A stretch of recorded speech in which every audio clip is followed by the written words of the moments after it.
Friends, it being 12 o'clock, I suppose I could greet you with both Moramai and Fastermai. But most of all, I'm here to say Happy Easter, to wish you a joyful and a happy Easter. And to be saying that at this most unlikely of times may seem slightly odd, but I mean it, and here's why. The Chief Minister has rightly said that we're at war fighting an invisible enemy, and that is absolutely correct. Now, I'm not an expert on war fighting, but I know that military doctrine tells us that fighting power has three components to it. There is a physical component, there is a conceptual component, and there is a moral component. Now, in an ordinary war, the physical component of fighting power would be everything to do with material. So anything from helicopters to weapon systems to boots and rations. The conceptual component of fighting power is the planning and the strategy that goes into it. And the moral component of fighting power is the people. And in the case of an army, it is that ethos which gives soldiers the will and the courage to fight. Now, all of those are important, but one of them is more important than the other two. And in fact, it was Napoleon, of all people, who said that the moral component outweighs in value the other two combined by a proportion of 2 or 3 to 1. And for that reason, I know that we are going to win this war. So if I transfer those three components of fighting power to the war in which we're engaged at the moment, perhaps it might look like this. The physical component would be our hospital wards, staffed by the astonishingly courageous health workers, health professionals who serve us. It would be the hospital wards and the beds. It would be our PPE, our testing kits and our medicine. All of that would be the physical component, and that is hugely important. The conceptual component of fighting power for us in this war is what happens here in government, everything that happens with the Council of Ministers, with government, with the civil service, with departments and with Tynwald, the planning process and the strategy. And the moral component of fighting power is you, it is us, it is the Manx people, it is all of us together, and the ethos, the spirit and the resilience that we share as an island community. That is the moral component of our fighting power, and it is on the strength of that that we will win this war. And perhaps on Easter Sunday I can suggest this.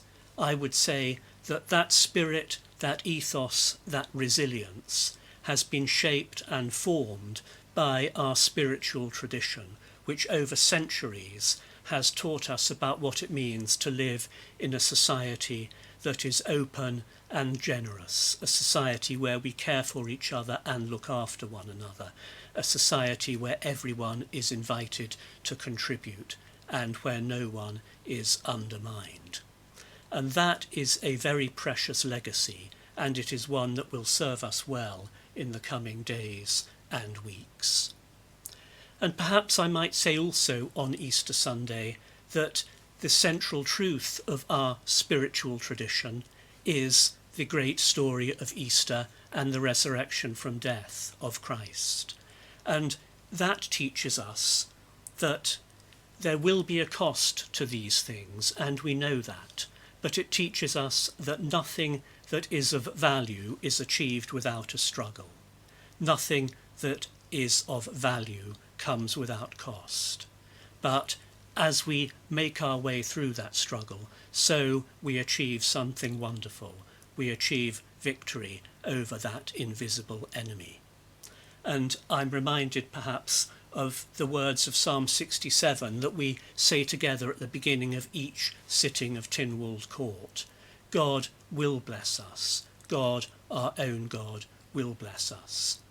And he will do so through that moral component which is earthed in our life together as a community, as a spiritual community, in the work of our key workers most certainly, but of all of us in coming together to fight that invisible enemy, and in doing so to win and to triumph. And so, once again, I wish you a joyful and a happy and blessed Easter.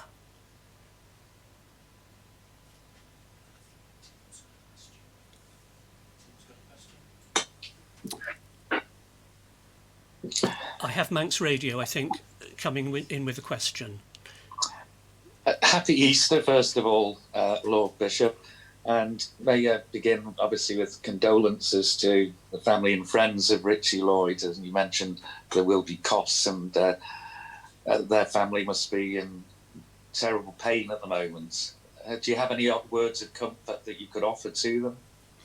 I think I'd want to say that clearly all of us who would belong to a tradition of faith are praying very much for that family, for the Lloyd family at this time, and acknowledging that perhaps bearing in mind he was a former police officer. His son, I think, is a serving police officer, and clearly our hearts go out to our constabulary and to family and friends, and all of that is held in deep prayer, as also are those of whom I'm aware who are struggling with serious illness at the moment as well. So all of this is deeply demanding and challenging. And I think at that point, again, I would want to say we can draw on that spiritual tradition and that spiritual heritage to understand something of what it means to live, to fight, and indeed, of course, to suffer together as a community. The church is obviously playing its part with doors closed and even graveyards closed now, but it is continuing, isn't it? It's continuing like we are talking now, remotely. Indeed it is. And none of these things are easy at all. I long for the day when our churches are open again, and the decision to close the churchyards was a really difficult one. But at the moment, there is only one thing that matters, and that is saving lives. That is the only thing that matters. So the contribution, for example, of churches, as with everyone else, must be earthed in saving lives, in not letting our health service be overwhelmed. And that regrettably means for now that we stay at home.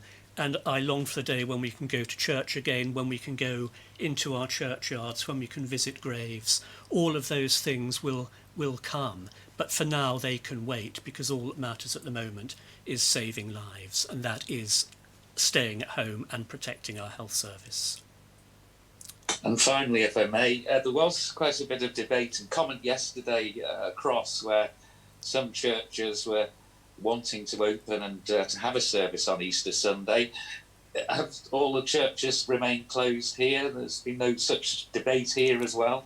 I don't think there has been such debate. I mean, our churches have remained closed, but they have been extraordinarily active in streaming worship. I've streamed acts of worship really every day this week, and certainly this morning for Easter Sunday. Streamed worship is out there and will continue to do that. So the work of the churches at the moment is offering virtual worship, which is readily accessible through pretty much all media and platforms, and also, of course, continuing to serve and care for our community in all sorts of parish-based community projects of caring for people, of serving them and helping them. And as I mentioned earlier, in our life of prayer as well, in praying for our island community, in praying for one another, in praying at this time for the Lloyd family certainly, but praying for all of us. So prayer, virtual worship, and care of one another, those are the ways in which the church at the moment is carrying out its ministry. Thank you, Lord Bishop. Thank you very much, Tim. Thank you. And I think that concludes for today. So again, wishing us all a joyful and blessed Easter in spite of the things that we face, commending these things to prayer, and remembering that we come through this as an island community, and we look forward to the day when once again we can rejoice in these things. Thank you.